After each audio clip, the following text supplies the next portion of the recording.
Hey folks, welcome to another Money Monday. It's Dr. Brenda, financial coach, sociologist, full-time RVer, traveling the country with my three cats, founder of Gutsy Women Club, and hey, join Gutsy Women Finances community. Hope you are doing splendid today. If you already subscribed, thank you so much. I appreciate it. If you don't, please hit that subscribe button. It would really help me a lot. Okay, today, a little bit. I've been playing around with my hair a bit. Yep, just we'll see how it works out. So yeah, it's a different color today. Just doing some blue stuff today. All right, on to budgets, and more importantly, how to get yourself organized, how to get yourself a plan for moving forward. And guess what? The way to do that is through a budget. And budget, who likes to budget? I mean, that's just no fun, right? Budgeting just pain in the butt. I've tried it before, it doesn't work. It's like it's just a tedious exercise.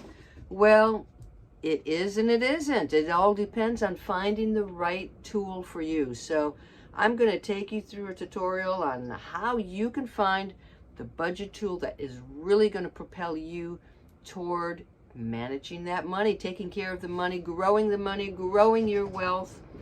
But first, I want to talk about why they fail.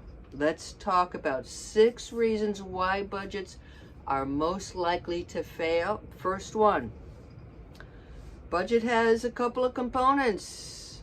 You get your income, you get your expenses, and you should have your savings.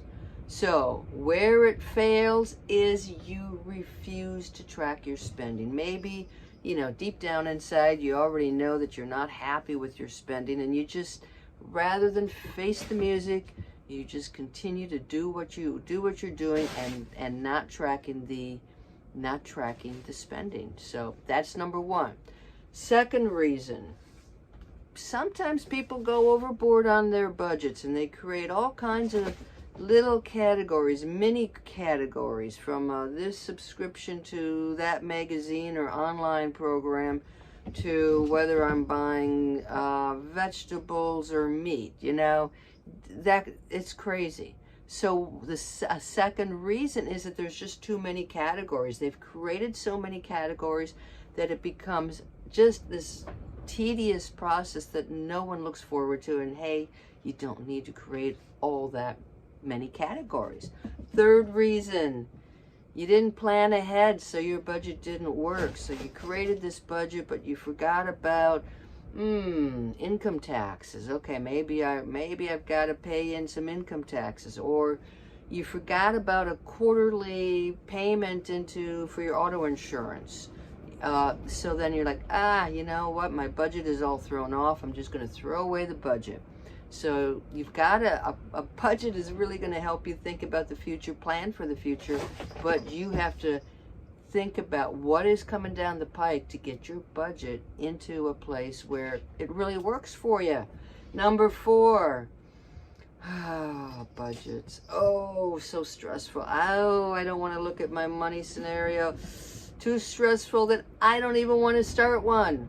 That's another reason. You just don't start it because it's like, I don't need this headache in my life. Number 5, you got a partner. You're sharing some resources, some finances with that partner, and you're not on the same page. And so it's easier just to do nothing, deal with where you both are, because it's easier to deal with that than trying to get your partner on board with a budget. That's another reason why budgets fail. And the last reason, which we're gonna focus on next, is you're using the wrong tool.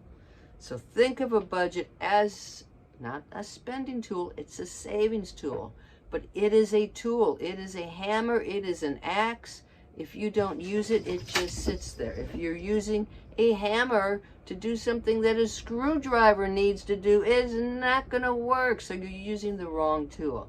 All right, I'm gonna take you into the types of budgets and how they fit your personalities. So stay tuned. So if you're not using a budget and you think budgeting isn't right for you, maybe it is because you are using the wrong budget and you have bought into somebody who says, okay, there's only one good budget, this is it. You're not using it. You must be a failure at this. So you drop the budget altogether.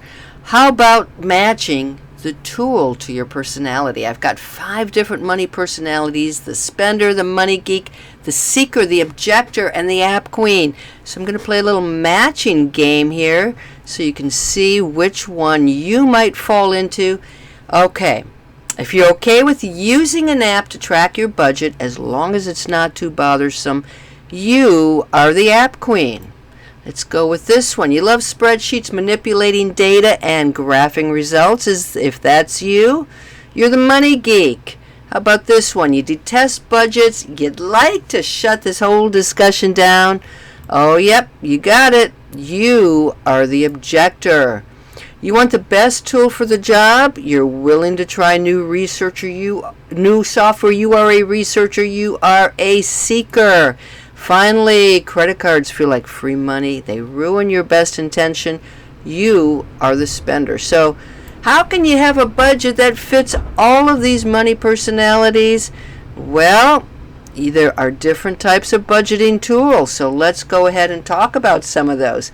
If you are the spender, if you really have a hard time controlling those credit card purchases, you move to an envelope system. You have a budget. You have so much you're going to spend on each category.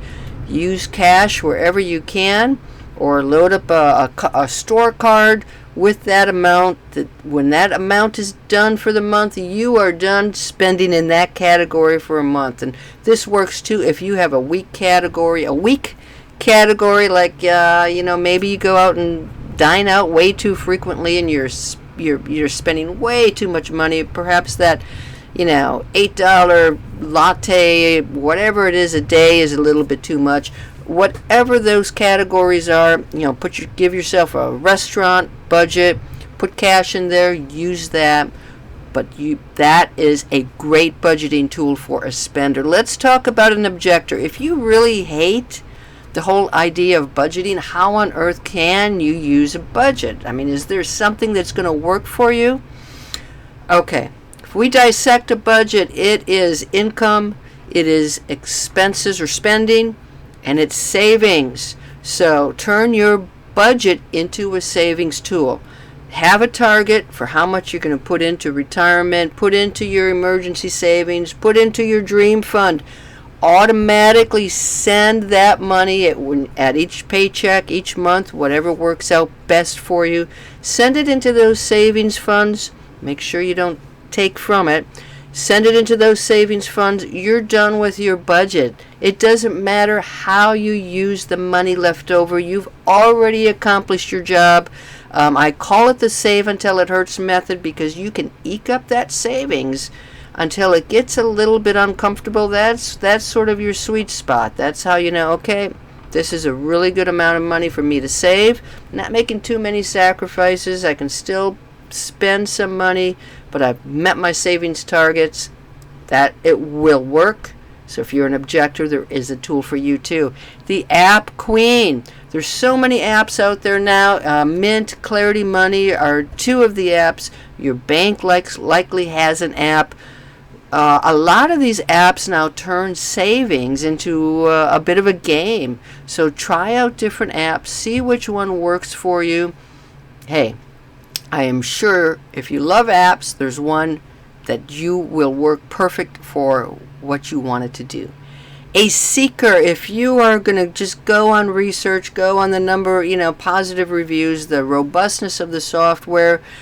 Honestly, there's a software called You Need a Budget, YNAB, and it does take a little bit of time. There's a learning curve, and it takes several months to get into the groove of it. You're going to use last month's income to pay for this month's expenses. But if you're looking for a software, if you want the best tool, check out You Need a Budget software. Finally, money geeks, if you you're probably already doing this. So you've got an Excel spreadsheet, you have Google Sheets, you have your own budget, you manipulate it, you like to play in it. So it's, I used an electronic checkbook register. That was my budget. Very basic. You don't have to get too complicated. You just do it. So the bottom line is a budget's a tool. It only works if you use it. Find the one that works specifically for your money personality. If it doesn't work out, try another one. Hey, all right, so that is it for Money Monday. Until the next time, but hey, you want to do yourself a favor, check out GutsyWomenFinances.com. You don't have to do this on your own. This is a powerful community. I've got the Financial Freedom Academy course in there and so many different resources. So GutsyWomenFinances.com. Get your game on this year. All right, I'm Dr. Brenda. You guys take care. Until the next Money Monday.